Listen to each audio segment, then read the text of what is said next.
الحمد لله نحمده ونستعينه ونستغفره ونؤمن به ونتوكل عليه ونعوذ بالله من شرور أنفسنا ومن سيئات أعمالنا من يهده الله فلا مضل له ومن يضلله فلا هادي له ونشهد أن سيدنا وسندنا وحبيبنا وحبيب قلوبنا وأرواحنا محمد صلى الله عليه وعلى آله وأصحابه وبارك وسلم فقد قال الله تعالى في كلامه المجيد وفي فرقانه الحميد أعوذ بالله من الشيطان الرجيم بسم الله الرحمن الرحيم إن عدة الشهور عند الله 12 شهرا في كتاب الله يوم خلق السماوات والأرض منها 4 حرم وقال النبي صلى الله عليه وسلم صيام يوم عاشوراء أحتسب على الله أن يكفر السنة التي قبله إن الله وملائكته يصلون على النبي يا أيها الذين آمنوا صلوا عليه وسلموا تسليما شكل درود إبراهيم بكري اللهم صل على محمد وعلى آل محمد كما صليت على إبراهيم وعلى آل إبراهيم إنك حميد مجيد اللهم بارك على محمد وعلى آل محمد كما باركت على إبراهيم وعلى آل إبراهيم إنك حميد مجيد قالوا سبحانك لا علم لنا إلا ما علمتنا إنك أنت العليم الحكيم صدق الله العظيم আমরা আল্লাহ তাআলা দরবারে শুকর আদায় করি যে আল্লাহ তাআলা আজকে আপনাদেরকে আমাকে বিগত জুমা থেকে আজকে জুমা পর্যন্ত শারীরিক মানসিক সুস্থতা দান করেছেন। এরপরে মহান আল্লাহ তাআলা বড় একটি হুকুম সালাতুল জুমার নামাজ, এই জুমার নামাজ আদায় করার জন্য তারপরে আসার মতো বসার মতো তৌফিক দান করেছেন। আমরা সেই মহান রবের দরবারে কালিমাতুশ শুকর আদায় করি যে মহান রব আমাদেরকে তারপরে আসার মতো বসার মতো তৌফিক দান করলেন। আমরা সকলেই কালিমাতুশ শুকর আদায় করি আলহামদুলিল্লাহ। সেই সাথে সাইয়্যিদুল মুরসালিন রাহমাতুল লিল আলামিন দুজাহানের বাদশাহ সরওয়ারে কায়নাত বিশ্বনবীর সামনে আমরা সকলেই সংক্ষিপ্ত দরুদ পাঠ করি, সকলেই বলি সাল্লাল্লাহু আলাইহি ওয়াসাল্লাম। সম্মানিত হাজিরিন, সকলে ভালো আছেন? আলহামদুলিল্লাহ, আমি ভালো আছি আল্লাহর অশেষ মেহরবানিতে। যারা পেছনে আছেন সামনে আসেন, সামনে কথা বসেন। সম্মানিত হাজিরিন, আমরা বর্তমান কোন মাসে আছি বলেন দেখি, বলেন কোন মাস?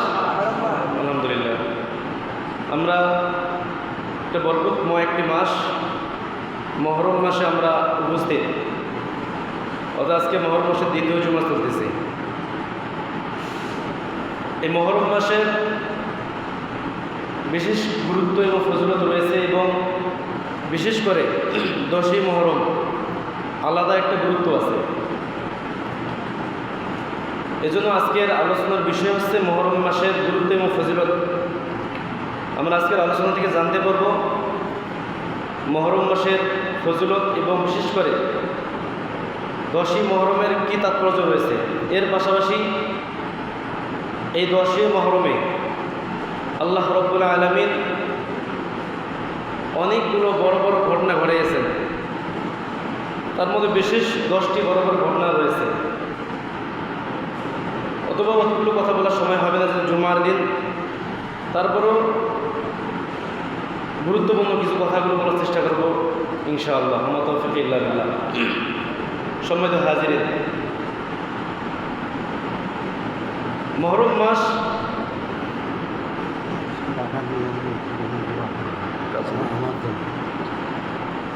মুহররম মাস হচ্ছে আরবি মাসের অর্থাৎ আরবি বছরের নববর্ষ। কী বলা হয়? মুহররম মাসে কী বলা হয়? আরবি বছরের নববর্ষ। আমরা যে বাংলা নববর্ষ পালন করি না বৈশাখ মাসে, মূলত ওটা কি আমাদের কৃষ্টি কালচার?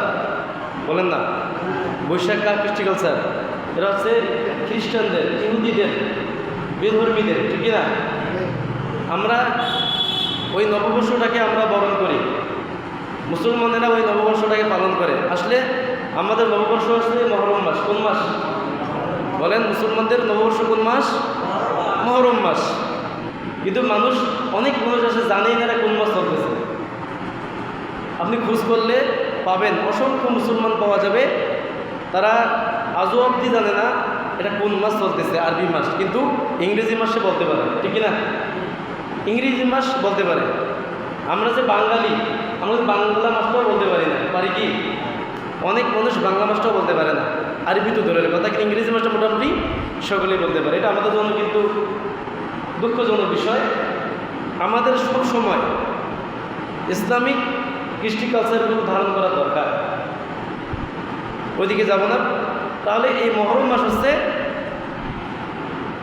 মুসলমানদের নববর্ষ। কাদের? এটা মুসলমানদের নববর্ষ। তো আমরা আরবি মাসে প্রথম মাসে আসি। কোন মাসে? প্রথম মাসে আমরা আসি, সেটা হচ্ছে মুহররম মাস। আরবি মাসে প্রথম মাস কোন মাস? মুহররম মাস। আর শেষ মাস হচ্ছে জিলহজ মাস। কিন্তু মাস কতটি বলেন তো? 12টি। কতটি মাস? গণনার দিক দিয়ে মাস হচ্ছে 12টি। এই 12টি মাস আল্লাহ তাআলা সৃষ্টি। কার সৃষ্টি বলেন? আল্লাহ তাআলা সৃষ্টি। আল্লাহ তাআলা বলতেছেন, ইন্না ইদ্দাতাশ শুহুরি ইনদাল্লাহি 12 শাহরান ফি কিতাবিল্লাহি ইয়াওমা খালাকাস সামাওয়াতি ওয়াল আরদ মিনহা আরবাআতুন হুরুম। আল্লাহ তাআলা বলতেছেন, নিশ্চয়ই মাস গণনার দিক দিয়ে মাস হচ্ছে 12টি। কতটি বলেন? কথা বলেন, কতটি মাস? গণনার দিক দিয়ে মাস কতটি? 12টি মাস। এই 12টি মাসের মধ্যে মিনহা আরবাআতুন হুরুম, 4টি আবার শ্রেষ্ঠ মাস রয়েছে। সুবহানাল্লাহ বলেন। এই 12টি মাসের মধ্যে আবার কি স্পেশাল আবার 4টি মাস রয়েছে। আল্লাহ তাআলা বলতেছেন, এই যে আমি 12টি মাস সৃষ্টি করেছি, এটা কখন থেকে আছে? ইয়াওমা খালাকাস সামাওয়াতি ওয়াল আরদ। আল্লাহ তাআলা বলতেছেন, এই 12টি মাস সেদিন থেকে চালু হয়েছে যেদিন আমি রব আসমান এবং জমিন সৃষ্টি করেছি। সেই দিন থেকেই 12টি মাসের প্রচলন সৃষ্টি হয়েছে। সুবহানাল্লাহ বলেন। এই 12টি মাস কিন্তু আজকে বা কালকে এরকম না, শত বছর হাজার বছরের না। এই 12টি মাস আল্লাহ তাআলা আসমান এবং জমিন যদি সৃষ্টি করেছেন, সেই দিন থেকেই এই 12টি মাস সৃষ্টি হয়েছে। সুবহানাল্লাহ আলহামদুলিল্লাহ। এবং এই 12টি মাসের মধ্যে আরবাআতুন হুরুম, আরও 4টি বিশেষ মাস আল্লাহ তাআলা সৃষ্টি করেছেন, অর্থাৎ বরকতময় মর্যাদাময় মাস। হাদিস থেকে সে 4টি মাসের নাম পাওয়া যায়। একাধারে 3টি মাস, জিলকদ, জিলহজ এবং মুহররম। বলেন তো কোন মাস? জিলকদ, জিলহজ, মুহররম। আর একটি হচ্ছে রজব মাস। কোন মাস? কিন্তু রমজান মাস একটি মাস রয়েছে, যেটা আবার আলাদা স্পেশাল। ওটা কি? রমজান মাস সবার থেকে আলাদা। রমজান মাস ছাড়াও এই 4টি মাসের কথা আল্লাহ তাআলা উল্লেখ করেছেন। হাদিসের মধ্যে এসেছে এই 12টি মাসের মধ্যে এই 4টি মাসের আলাদা একটা স্পেশাল বৈশিষ্ট্য রয়েছে। এই 4টি মাসের মধ্যে একটি হচ্ছে মুহররম মাস। কোন মাস? আল্লাহ তাআলার কাছে যে পছন্দনীয় বরকতনীয় যে মাস, তার মধ্যে একটি মাস হচ্ছে কি মুহররম মাস, যে মাসের মধ্যে বর্তমানে আমরা অবস্থান করতেছি। সুবহানাল্লাহ বলেন। এই মাসের মধ্যে একটি দিন রয়েছে, সেটা হল 10 মুহররম। কোন দিন সেটা বলেন? 10 মুহররম। এই 10 মুহররমের আলাদা একটি স্পেশাল গুরুত্ব রয়েছে। এই গুরুত্বটা কি আমরা একটা হাদিস থেকে জানার চেষ্টা করবো ইনশাআল্লাহ। হযরত আব্বাস রাদিয়াল্লাহু তাআলা আনহু বলেন, কদিমাল মদিনাতা ফাওয়াজাদাল ইয়াহুদা সিয়ামা ইয়াওম আশুরা। বিশ্বনবী সাল্লাল্লাহু আলাইহি ওয়াসাল্লাম যখন মদিনায় হিজরত করে গেলেন, মদিনার মধ্যে বিশ্বনবী সাল্লাল্লাহু আলাইহি ওয়াসাল্লাম দেখলেন ইহুদিরা রোজা আছে। কি আছে বলেন? ইহুদিরা কি আছে? রোজা আছে। فقال لهم رسول الله صلى الله عليه وسلم ما هذا اليوم الذي تصومون। বিশ্বনবী সাল্লাল্লাহু আলাইহি ওয়াসাল্লাম ইহুদিদেরকে বললেন, এটা কোন দিন, কোন দিবস, তোমরা কেন রোজা আছো? বিশ্বনবী মদিনায় গেলেন, যে দেখতেছেন যে ইহুদিরা রোজা আছে। তিনি জানতে পেলেন ইহুদিরা কি আছে? রোজা আছে। তো আল্লাহর পয়গম্বর সাল্লাল্লাহু আলাইহি ওয়াসাল্লাম তাদের প্রশ্ন করলেন যে তোমরা কেন রোজা আছো? এটা কোন দিবস, কোন দিন, রোজা থাকার কারণটা কি? এবার তারা উত্তর দিল, হাযা ইয়াউমুন আযীম আনজাল্লাহু ফীহি মূসা ওয়া কওমা ফিরআউন ওয়া গারকা ফিরআউন। ইহুদিরা উত্তর দিল, আমরা এই দিন রোজা রাখি, এই দিন হচ্ছে একটা মহান দিন। কেন মহান দিন এই দিন? ইহুদিরা উত্তর দিল, এই দিনে মূসা আলাইহিস সালাতু ওয়াস সালামকে আল্লাহ তাআলা ফিরআউনের হাত থেকে, ফিরআউনের কবল থেকে মূসা সহ তার জাতিকে হেফাজত করেছিলেন, আর ফিরআউনকে সমুদ্রের মধ্যে নিমজ্জিত করেছিলেন। সুবহানাল্লাহ বলেন। এই দিনে কেন মহান দিন, আমরা কেন রোজা রাখি?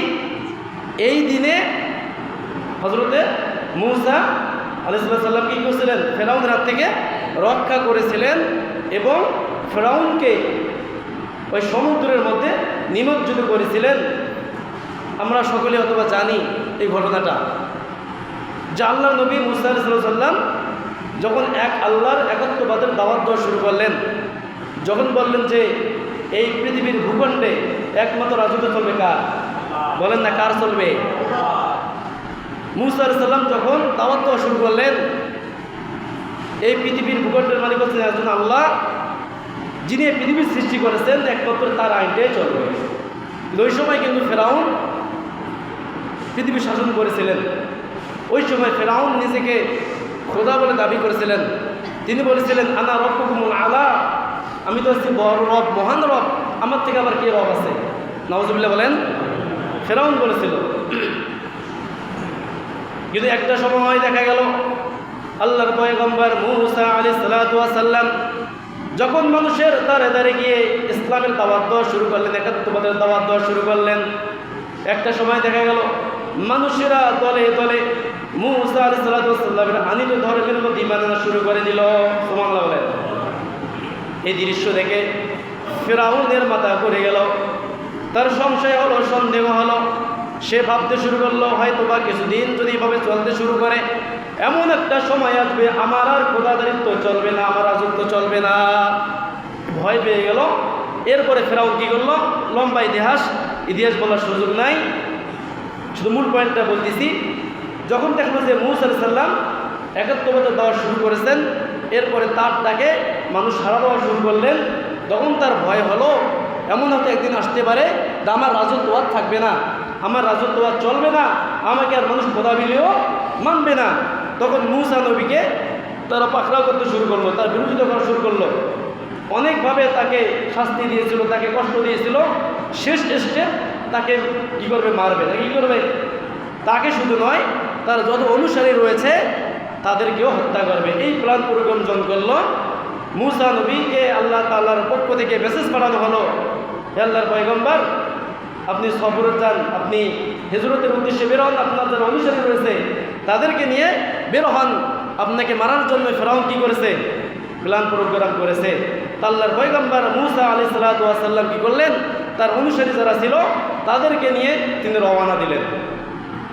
এরপরে মূসা আলাইহিস সালাম যখন রওনা দিলেন, প্রতিমধ্যে তিনি জানতে পেলেন যে তার পেছনে ধাওয়া করতেছে ফেরাউন বাহিনী।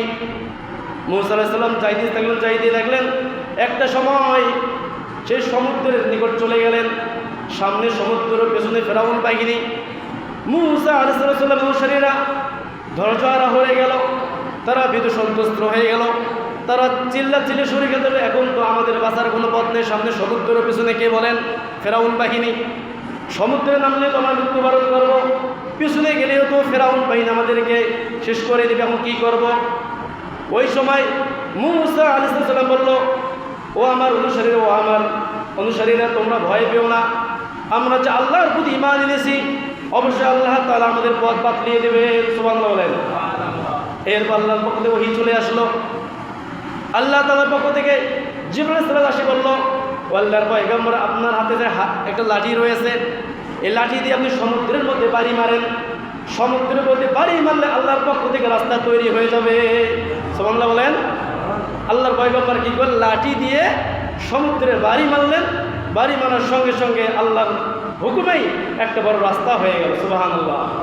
এরপরে কি করলেন, এই রাস্তা দিয়ে মূসা আলাইহিস সালাম শুরু করে তার যত অনুসারী ছিল সকলেই সমুদ্র পাড়ি দিলেন। ফেরাউনবাসী মনে করেছিল এটা দিয়ে আমরাও পার হতে পারবো। বলেন তো সমুদ্রের কাজ কি? মানুষকে তোলানো বা ডুবানো, ঠিক না? সমুদ্র কি পাড়ি দেওয়া যায়? অবশ্যই সমুদ্রের কাজে একটা মানুষ যদি স্বাভাবিকভাবে চাইতে চায়, সে চাইতে পারবে। কিন্তু এটা কুদরত কার? আল্লাহর। কার? আল্লাহ তাআলা তারা বিশেষ বান্দাদেরকে যে হেফাজত করবে, আল্লাহ তাআলা যে ঈমানদারদের হেফাজত করার দায়িত্ব আল্লাহ নিজে নিয়েছেন, এই জন্য আল্লাহ তাআলা তাদের হেফাজত করেছেন, ঠিক না? কিন্তু ফেরাউনদের কি হেফাজত করার দায়িত্ব নিয়েছেন নাকি? অবশ্যই না। তারা মনে করলো যেহেতু মূসা পার হতে পেরেছে, আমরাও পার হতে পারবো।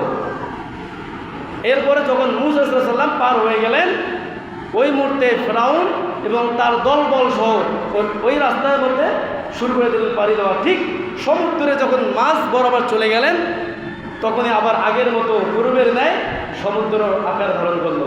সুবহানাল্লাহ বলেন না? তো সেখানেই ফেরাউন কি হয়েছে? ধ্বংস হয়ে গেছে। শুধু ফেরাউনে না, ফেরাউনের গোষ্ঠী শুনতে ধ্বংস হয়ে গেছে, ঠিক কিনা? এই জন্য ইহুদিরা কি করছেন, আল্লাহ তাআলা যেই দিনে এই মূসা আলাইহিস সালামকে হেফাজত করেছিলেন, ওই দিনটা ছিল 10ই মুহররম। সুবহানাল্লাহ বলেন। কোন দিন ছিল? 10ই মুহররমের জন্য 10ই মুহররমের তাৎপর্য অনেক। বিষ্ণু সাল্লাল্লাহু আলাইহি ওয়াসাল্লাম যখন মদিনায় গেলেন, আমি যে হাদিসটি বর্ণনা করতেছিলাম, তো আল্লাহর পয়গম্বর ইহুদিদেরকে জিজ্ঞাসা করলেন, তোমরা কেন রোজা আছো? তারা উত্তর কি দিয়েছিল যে এই দিনে আল্লাহর পয়গম্বর মূসা আলাইহিস সালামকে আল্লাহ তাআলা হেফাজত করেছিলেন আর ফেরাউনদেরকে পানির মধ্যে ডুবিয়ে মেরেছিলেন।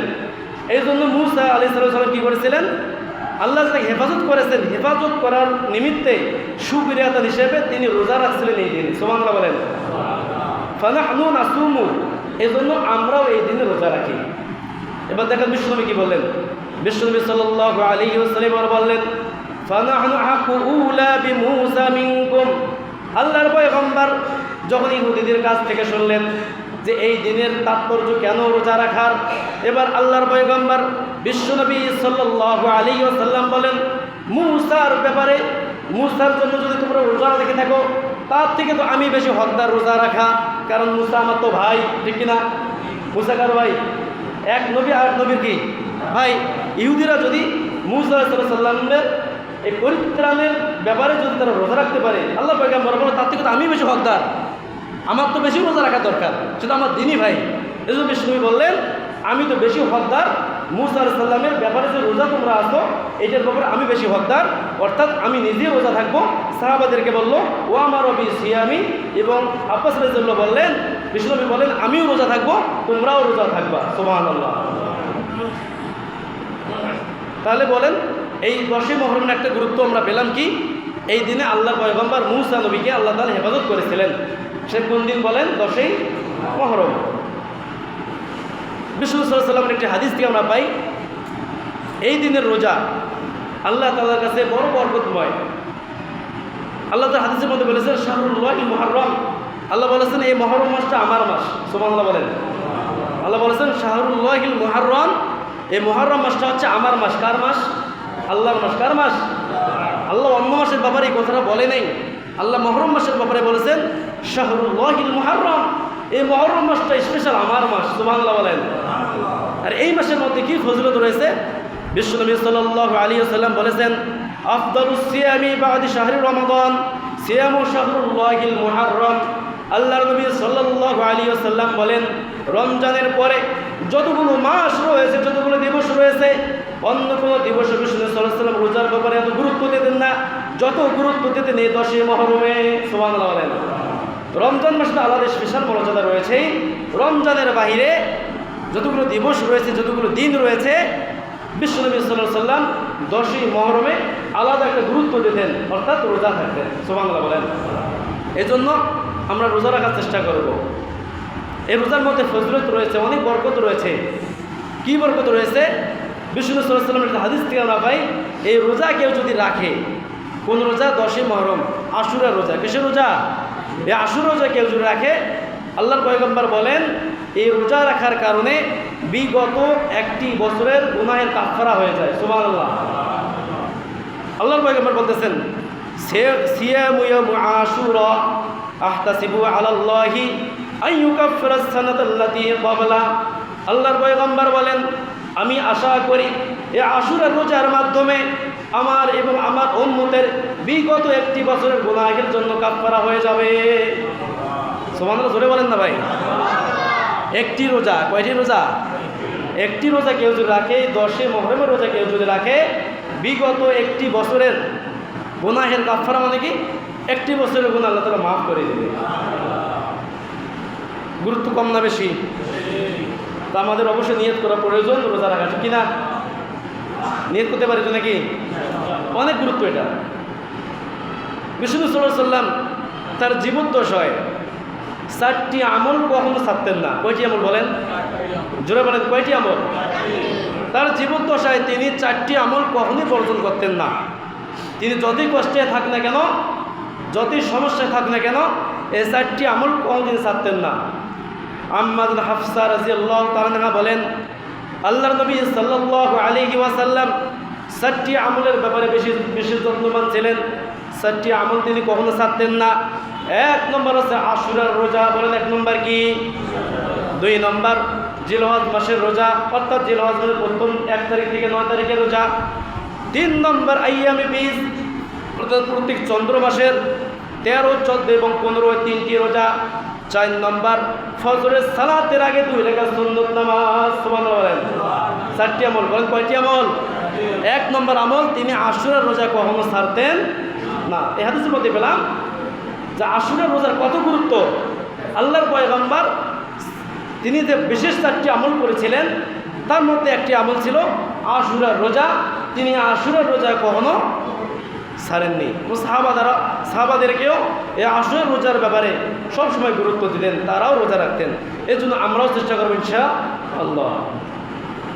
সম্মানিত হাজিরিন, আমরা মোটামুটি এই আশুরা সম্পর্কে, আশুরার গুরুত্ব সম্পর্কে কিছুটা আমরা জানতে পারছি কিনা? আরও অনেক বিস্তারিত ছিল, এগুলো কথা বলার সময় নাই।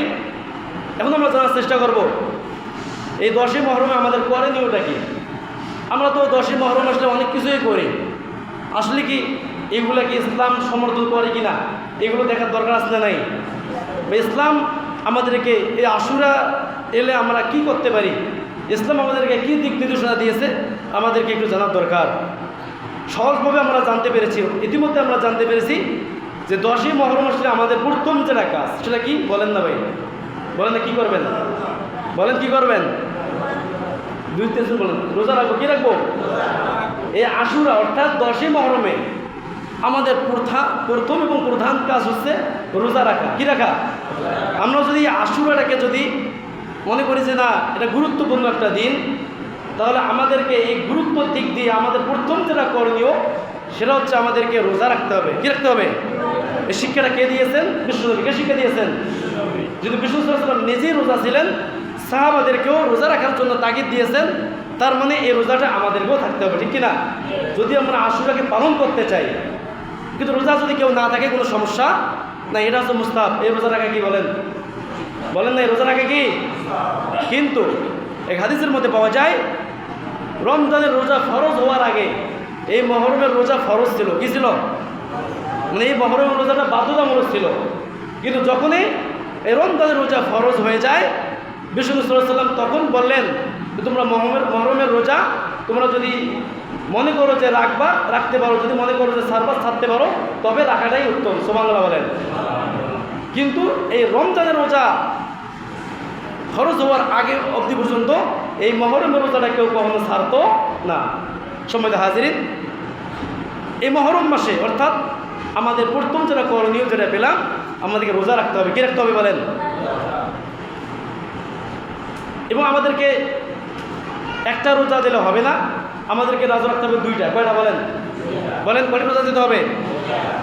বিশ্বনবী সাল্লাল্লাহু আলাইহি ওয়াসাল্লাম বলতেছেন, এক হাদিসের মধ্যে পাওয়া যায়, আল্লাহর পয়গম্বর বিশ্বনবী সাহাবাদেরকে বলবো, আমার সাহাবারা ইহুদিরা একটা রোজা রাখে, 10 তারিখে তারা রোজা রাখে, তোমরা 9 তারিখে রোজা রেখে তোমরা ইহুদিদের বিরোধিতা করো।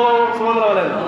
অর্থাৎ কেউ যদি রোজা রাখতে চায় তাকে 9 তারিখ 10 তারিখ রোজা রাখতে হবে, নতুবা 10 তারিখ 11 তারিখ। কয় তারিখ বলেন?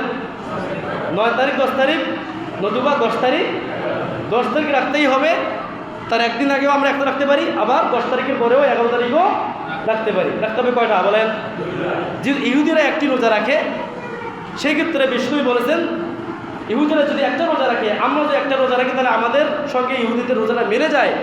এই জন্য আমরা আরও একটা রোজা রেখে ইহুদিদের বিরোধিতা করবো। অর্থাৎ মুসলমানেরা 2টা রোজা রাখে, এটা মুসলমানদের ঐতিহ্য হয়ে যাবে। সুবহানাল্লাহ বলেন। যদি ইহুদিদের সঙ্গে মিল রেখে রোজা রাখতাম, তাহলে আমাদের ঐতিহ্যটা, এই রোজা রাখার বিধানটা ইহুদি এবং মুসলমানদের সঙ্গে মিলে যেত, ঠিক কিনা? তো তারা মনে করতো যে আমরাও মানি, আমরাও মানি, মানে আমরা একই দলে হয়ে যেতাম। কিন্তু বিষ্ণু সাল্লাল্লাহু আলাইহি ওয়াসাল্লাম এটা সমাধান করে দিলেন যে ইহুদিরা যদি একটা রোজা রাখে, তোমরা 2টা রোজা রাখো। সুবহানাল্লাহ, কত সুন্দর ফায়সালা। এই জন্য যারা রোজা রাখবেন, কটা রোজা রাখবেন? তো মহরম মাসে আমাদের দ্বিতীয় যেটা করণীয়, সেটা হচ্ছে আমরা রোজা রাখলে 2টা রোজা রাখবো। কয়টা বলেন? মা বোনদেরকেও আপনারা বলবেন, যদি মা বোনেরা রোজা রাখে তারাও যেন 2টা রোজা দেয়। একটা হচ্ছে 9-10, নতুবা 10 তারিখ রাখতেই হবে। 10-এর আগে হয়তো 9, নতুবা 10-এর পরে 11। তবে উত্তম হচ্ছে 9-10। উত্তম কি? তবে কালকে হচ্ছে 9 তারিখ। কালকে কয় তারিখ? আগামীকালকে 9 তারিখ। যারা আগামীকাল রোজা রাখবেন, পাশাপাশি পরশুদিন 10 তারিখ রোজা রাখতে পারবেন। পরশুদিন যে রোজা রাখবেন, পরের দিন রোজা রাখবেন। যারা নিয়ত করতে পারেন, অবশ্যই 2টা রোজারা নিয়ত করবেন ইনশাআল্লাহ। এই আশুরা রোজা রাখা হচ্ছে মুস্তাহাব। কিন্তু বিষয়টা হচ্ছে এই আশুরাকে কেন্দ্র করে আমাদের প্রধান করণীয় যেটা পেলাম, আশুরা দিন রোজা রাখবো এবং পাশাপাশি 2টা রোজা রাখবো। শুধু এখানে শেষ নয়, এই আশুরাকে কেন্দ্র করে আমরা অনেকগুলো বিদআতমূলক কাজ করে থাকি। যেমন দেখা যায় অনেকে তাজিয়া মিছিল করে কি করে না, এই বুক চাপড়ায়, নিজের শরীর আঘাত করে। এগুলো প্রতিটা কাজ হারাম। প্রতিটা কাজ কি? আশুরাকে কেন্দ্র করে আমাদের গ্রাম মহলায় এইগুলো কাজ নাই। আরেকটা কাজ ব্যাপকভাবে রয়েছে, সেটা হচ্ছে আশুরা যখন চলে আসে, বড় বড় ডেকসি চালায়, চড়াই কিনা খিচুড়ি বিরিয়ানি খাই কি খায় না? বলেন না ভাই, কথা বলেন না, যে ভুল বললাম নাকি? আমি দেখেছি, অনেক জায়গায় দেখেছি, মহরম মাস যখন আসে বড় বড় ডেকসি চুলের মধ্যে চড়ায়, গরুর মাংস দিয়ে বিরিয়ানি পাকিয়ে খায়। আচ্ছা বলেন তো ভাই, এই মহরমের দিন আপনি বিরিয়ানি খান কোন সুখে? বুঝি না। আমরা মনে করি এই 10ই মহরম, কারবালার ইতিহাস মনে আছে আপনাদের? ইতিহাস শুনেছেন? কারবালায় কি হয়েছিল কেউ জানেন না? কারবালার ময়দানে আমাদের বিশ্বনবী সাল্লাল্লাহু আলাইহি ওয়াসাল্লামের কলিজার টুকরা হুসাইন রাদিয়াল্লাহু তাআলা শহীদ করে দিয়েছিলেন। তারা পিপাসায় কাতর ছিল, তারা পানি পায় নাই, সপরিবারে তারা ওখানে শাহাদাত বরণ করেছিলেন। এই দিনে যারা শাহাদাত বরণ করলেন, ইসলামের জীবনটাকে সমাহিত করে দিলেন, আর আপনারা এই দিনে আপনারা খানা টানা দিনে ব্যস্ত দেখলেন, এটা কি ইমানদারের পরিচয় হতে পারে? এটা কি নবীর আশিকের পরিচয় হতে পারে? এটাই পরিচয় করে আপনারা সুবিধাবাদ জিন্দাবাদ মুসলমান, ঠিক কিনা? যদি এই মহরমকে পালন করতে চান, তাহলে আপনি রোজা রাখেন। কি রাখেন? রোজা রেখে বুকে কষ্টগুলো ধারণ করেন। এই 10ই মহরম হুসাইন রাদিয়াল্লাহু তাআলা শহীদ হয়েছিলেন, তার সপরিবার শহীদ হয়েছিল, তার ছোট বাচ্চা পানির পিপাসায় কাতরাই শহীদ হয়েছেন। সেটা চিন্তা করে ব্যথায় ব্যথিত হয়ে আল্লাহ দরবারে কান্নাকাটি করেন না। তবেই না মহরমের হক আদায় হবে, ঠিক কিনা? আমরা সেটা না করে আমরা খানা দানি ব্যস্ত দেখি, অবাক হয়ে যাই। এবাদত করতে গেলে খাইতে হবে, এটা কোথায় পাইছেন আপনারা? এই সিস্টেম কোথাও আছে নাকি? এবাদত করবেন আপনারা, আল্লাহর কাছে রোনাজারি করবেন, কান্নাকাটি করবেন, আমরা খানা দানি ব্যস্ত দেখি। এই কাজটা করা বেদাত। এই কাজটা করা কি বলেন না ভাই? কি অনেকের কষ্ট লাগতে পারে, ঈদ পূর্বে মেলা করলাম, অনেক খাইলাম, হুজুর এসে আবার খানা বন্ধ করে দিল, কার বুকে লাগবে পেটের মধ্যে দেখার বিষয় না, এটাই বাস্তব কথা। যারা এই দিনকে উপলক্ষ করে এই ট্যাক্সি ভরে খানা দানা খাবে, রোজা রাখবে রোজা রাখবে না, আমি মনে করি খানাটা খাওয়া হারাম। খাওয়া হওয়া কি হারাম? সম্মানিত হাজিরিন, এই দিনে আরো গুরুত্বপূর্ণ কিছু ঘটনা ঘটেছিল, বড় বড় 10টি ঘটনা। কতটি ঘটনা বলেন? এই 10ই মুহররমকে কেন্দ্র করে বড় বড় 10টি ঘটনা ঘটেছিল। তার মধ্যে প্রথম ঘটনা হচ্ছে মুসা আলাইহিস সালামের পরিত্রাণ। দ্বিতীয় ঘটনা হচ্ছে আমাদের আদি পিতা হযরত আদম আলাইহিস সালাম, যেনাকে আল্লাহ তাআলা জান্নাত থেকে এই দুনিয়ার মধ্যে প্রেরণ করলেন। আদম এবং হাওয়া আলাইহিস সালাম এই তারা যে ভুল করেছিল, ভুলটা থেকে পরিত্রাণ পাওয়ার জন্য তারা সদা সর্বদা আল্লাহ দরবারে কান্নাকাটি করা শুরু করে দিলেন এবং তারা একটি দোয়া বললেন। দোয়াটা কি আপনারা জানেন? আল্লাহ দরবারে তারা কান্নাকাটি করলেন আর দোয়া বললেন, রব্বানা যালামনা আনফুসানা ওয়া ইল্লাম তাগফির লানা ওয়া তারহামনা লানাকুনান্না মিনাল খাসিরিন। কত চমৎকার দোয়া! আল্লাহ তাআলাকে দোয়া করলেন, হে রব, রব্বানা যালামনা, আমি জুলুম করেছি, আমি নফসের প্রতি জুলুম করেছি, অন্যায় করেছি, ভুল করেছি। আনফুসানা, নিজের নফসের প্রতি। ওয়া ইল্লাম তাগফির লানা ওয়া তারহামনা লানাকুনান্না মিনাল খাসিরিন, আপনি যদি আমাদেরকে ক্ষমা না করে দেন, আমাকে ক্ষমা না করে দেন, আমি তো ক্ষতিগ্রস্তের অন্তর্ভুক্ত হয়ে যাব। আল্লাহ তাআলা তাদের এই দোয়াটা কবুল করে নিলেন। যেদিন দোয়া কবুল করেছিলেন সেই দিনটি ছিল 10ই মুহররম। সুবহানাল্লাহ। কোন দিন ছিল? 10ই মুহররমের গুরুত্ব দেখেন। আদম আলাইহিস সালাম দীর্ঘদিন কান্নাকাটি করলেন। কান্নাকাটি করার পরে আল্লাহ তাআলা একদিন তার দোয়াটা কবুল করলেন। যেই দিন দোয়া কবুল করে সেই দিনটা ছিল 10ই মুহররম। আমাদের উচিত কী হবে? আমাদের উচিত তো এটাই হওয়া দরকার, মসজিদে এসে নামাজ পড়ে আল্লাহর দরবারে হাত তুলে কান্নাকাটি করা, হে আল্লাহ, আমরা অনেক পাপ করেছি, গুনাহ করেছি। আপনি যেমন মুসা আলাইহিস সালামকে হেফাজত করেছেন, হযরত আদম আলাইহিস সালামকে মাফ করেছেন, এবং আমাদেরকেও মাফ করেন। এইটা হওয়া উচিত কিনা? সেখানে শেষ নয়। 3 নম্বর যেটা বড় ঘটনা, হযরত নূহ আলাইহিস সালামের নাম আপনারা শুনেছেন। নূহ আলাইহিস সালাম 950 বছর দাওয়াত দিয়েছিলেন। কত বছর? 950 বছর ইসলামের দাওয়াত দিয়েছিলেন। 950 বছর ইসলামের দাওয়াত দিতে গিয়ে দেখা গিয়েছে যে তার জাতি তার দাওয়াত বেশি একটা কবুল করে নাই। অল্প সংখ্যক কিছু মানুষ তার দাওয়াত কবুল করে। একটা সময় তার উপরে এত অত্যাচার করেছে তার জাতি। একটা সময় নূহ আলাইহিস সালাম তার এই অত্যাচার সহ্য করতে না পারে আল্লাহকে দোয়া করলেন, হে আল্লাহ, আমার এই জাতিকে ধ্বংস করে দেন। কি করে দেন? 950 বছর খেলা কথা না। 950 বছর তিনি অক্লান্ত পরিশ্রম করেছে, মানুষের দ্বারে গিয়েছে, বারে গিয়েছে, অত্যাচার সহ্য করতে করতে ইসলামের দাওয়াত দিকে পরিশেষে দেখা গেছে তার জাতি এত খারাপ, তার দাওয়াত কবুল করে নাই। একটা সময় বিরক্ত হয়ে আল্লাহ তাআলার কাছে দোয়া করলে এই জাতিকে ধ্বংস করে দেন।